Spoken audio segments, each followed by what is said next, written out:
ថ្ងៃនេះនេះខ្ញុំនឹងបកស្រាយអំពីការកន្ត្រាក់ឬក៏ការភ្ញាក់ភ្ញាក់របស់ទារកនៅពេលដែលគាត់កើតមកដែលឪពុកម្ដាយមួយចំនួនគាត់តែងតែយល់ថានៅពេលដែលកូនគាត់រៀងភ្ញាក់ភ្ញាក់រៀងកន្ត្រាក់គឺម្ដាយដើមរបស់គាត់ឬក៏ថាម្ដាយពីជាតិមុនរបស់គាត់នឹងមកលេងគាត់ដែលគេហៅថា newborn reflex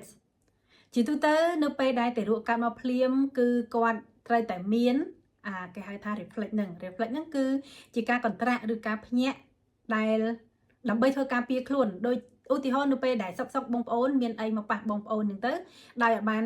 មានការប្រុងប្រយ័ត្នឬដឹងមុនគឺធ្វើឲ្យយើងភ្ញាក់អាចធ្វើយើងកវិះដៃឬក៏អាចធ្វើយើងច្រឡំជេរណាម្នាក់ឬក៏យើងជេរអ្នកដែលមកប៉ះយើងហ្នឹងគឺជាវិធីសាស្ត្រដែលយើងការពារខ្លួនរបស់យើងត្រឡប់ទៅទារកទៅនឹងកើតក៏ដូចគ្នាដែរអញ្ចឹងនៅពេលដែលទារកគាត់ទៅនឹងកើតក៏គាត់មានreflex មានគេហៅថាចលនាដែលគាត់ធ្វើឡើងដើម្បីការពារខ្លួនឯងដែរការកន្ត្រាក់ឬក៏ការភ្ញាក់នេះគឺវាកើតឡើងដោយឯងដែលគេហៅថា involuntary moment ការភ្ញាក់ឬការកន្ត្រាក់គឺបញ្ជាក់អំពីការអភិវឌ្ឍប្រព័ន្ធប្រសាទនៅក្នុងខួរក្បាលរបស់កុមារដែលត្រូវវាយតម្លៃទៅលើ reflex របស់កុមារហ្នឹងដោយគ្រូពេទ្យជំនាញចំណែកឪពុកម្ដាយដែលទៅតែមានកូនដំបងឬឪពុកម្ដាយថ្មីថ្មោងនៅពេលដែលឃើញកូនកន្ត្រាក់ឬកូនរៀងភ្ញាក់គឺធ្វើឲ្យឪពុកម្ដាយនឹងភ័យស្លន់ស្លោមែនតែនដែលធ្វើឲ្យគាត់នឹងគិតថាកូនរបស់គាត់នឹងប្រកាសជាមានបញ្ហាអីតើដើម្បីឲ្យយល់កាន់តែច្បាស់អំពី reflex របស់ទារកនៅពេលដែលគាត់កើតមកហើយតើ reflex នឹងវាបាត់វិញនៅពេលណាទារកនឹងកើតភ្លាមអញ្ចឹងគ្រូពេទ្យគេទៅតែធ្វើតេស្តរកមើល reflex នឹងតកតងជាមួយទៅនឹងការវិនិច្ឆ័យតម្លៃទៅលើប្រព័ន្ធប្រសាទរបស់កុមារដូច្នេះ reflex ទី1ដែលគ្រូពេទ្យនឹងធ្វើហើយឪពុកម្ដាយតែងតែឃើញនៅពេលដែលគាត់កន្ត្រាក់ឬគាត់ភ្ញាក់ reflex ទី1គេថា motor reflex ឬក៏ហៅថា staral reflex motor reflex គ្រូពេទ្យនឹងធ្វើតេស្តទៅលើកូនរបស់បងប្អូនអញ្ចឹងនៅពេលដែលលោកគ្រូពេទ្យធ្វើតេស្តគឺគាត់ចាប់កូនរបស់បងប្អូនហ្នឹងហើយគ្រូពេទ្យគាត់នឹងប្រឡែងដៃរបស់គាត់បន្តិចនៅពេលដែលគ្រូពេទ្យប្រឡែងដៃទារកគឺឃើញថាទារកគឺគាត់ភ្ញាក់ឬក៏គាត់កន្ត្រាក់ឡើងកញ្ញាងដៃលាតចេញមកខាងក្រៅហើយនឹងលាយឡំជាមួយនឹងសម្លេងយំរបស់ទារកផងដែរការកន្ត្រាក់ឬក៏ការភ្ញាក់ដែលហៅថា motor reflex នេះគឺកើតមាននៅពេលដែលទារកចាប់កើតភ្លាមហើយនឹងបាត់ទៅវិញនៅពេលដែលកុមារអាយុបានប្រហែលជា4ទៅ6ខែ reflex ទី2គេថា routine reflex ការធ្វើតេស្តគឺគ្រូពេទ្យគាត់នឹងប្រើប្រាស់នៅម្រាមដៃកូនឬក៏ម្រាមដៃនាងរបស់គ្រូពេទ្យទៅប៉ះនៅលើថ្ពាល់របស់ទារកធ្នមឬក៏ប៉ះទៅតំបន់ផ្ទៃមុខណាមួយឬក៏ប៉ះនៅច្បែបមាត់នៅគៀនហ្នឹងគឺគាត់គ្រាន់តែយកកូនដៃទៅអូសនៅច្បែបមាត់ហ្នឹងហើយយើងនឹងឃើញទារកគឺគាត់ធ្វើការឆ្លើយតបគឺគាត់ងាកក្បាលទៅរកដៃដែលយើងប៉ះនៅតំបន់ផ្ទៃមុខរបស់គាត់ហើយនឹងឃើញទារកគាត់ប្រឹងហាមាត់ reflex នេះឃើញកើតមានចាប់តាំងពីទារកកើតមកភ្លាមហើយបាត់ទៅវិញនៅពេលអាយុបាន4ខែ reflex ទី3គេថា shocking reflex គឺជាការធ្វើតេស្តទៅលើការញញ្ជក់របស់ទារក shocking reflex នៅពេលដែលគ្រូពេទ្យគាត់ធ្វើតេស្តទៅលើទារកគាត់នឹងប្រើប្រាស់ស្រោមដៃហើយគាត់ប្រើប្រាស់ម្រាមដៃកូនរបស់គាត់លោកទៅក្នុងមាត់របស់ទារកហើយយើងឃើញថានៅពេលដែលគ្រូពេទ្យគាត់លោកដៃចូលក្នុងមាត់របស់ទារកគឺការបឺតជញ្ជក់របស់គាត់នឹងគឺមានចង្វាក់ល្អហើយខ្លាំង shocking reflex នេះកើតមានចាប់តាំងពីទារកនៅក្នុងផ្ទៃម្ដាយម្លេះគឺនៅពេលដែលទារកមានអាយុគាត់ចាប់ពី32សប្តាហ៍ទៅ36សប្តាហ៍ហើយបាត់ទៅវិញនៅពេលអាយុបាន4ខែ reflex ទី4គេហៅថា Palmar Grasp reflex គឺជាការធ្វើតេស្តទៅលើកម្លាំងម្រាមដៃ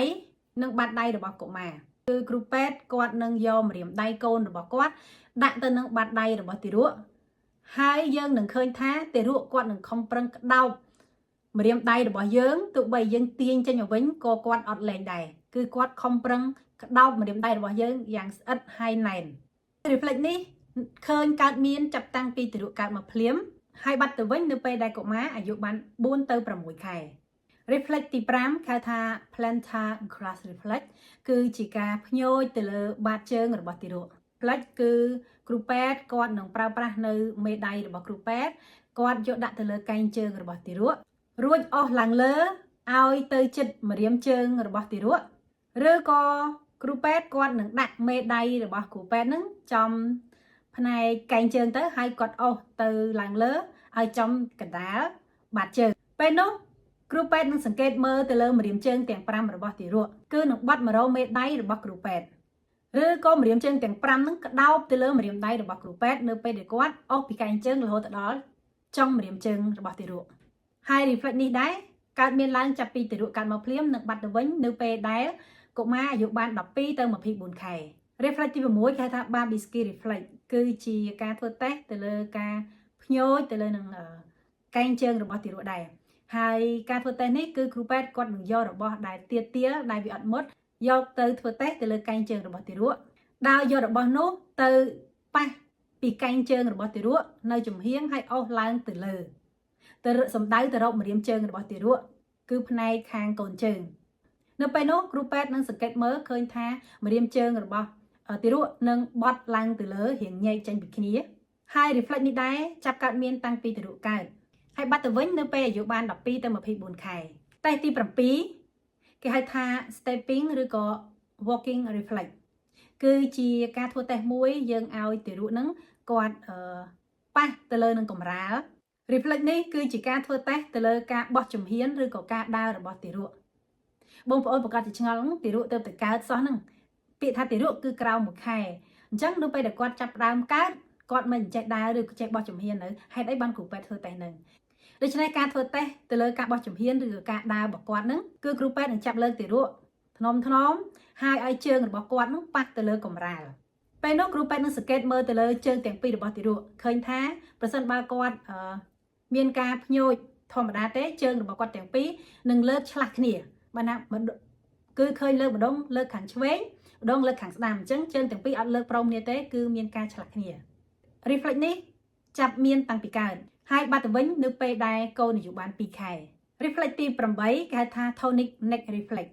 ឬក៏គេហៅម្យ៉ាងទៀតបានថា Fencer posture reflex មួយនេះគឺជាការធ្វើតេស្តទៅលើករបស់ទារកគ្រូពេទ្យគាត់បាន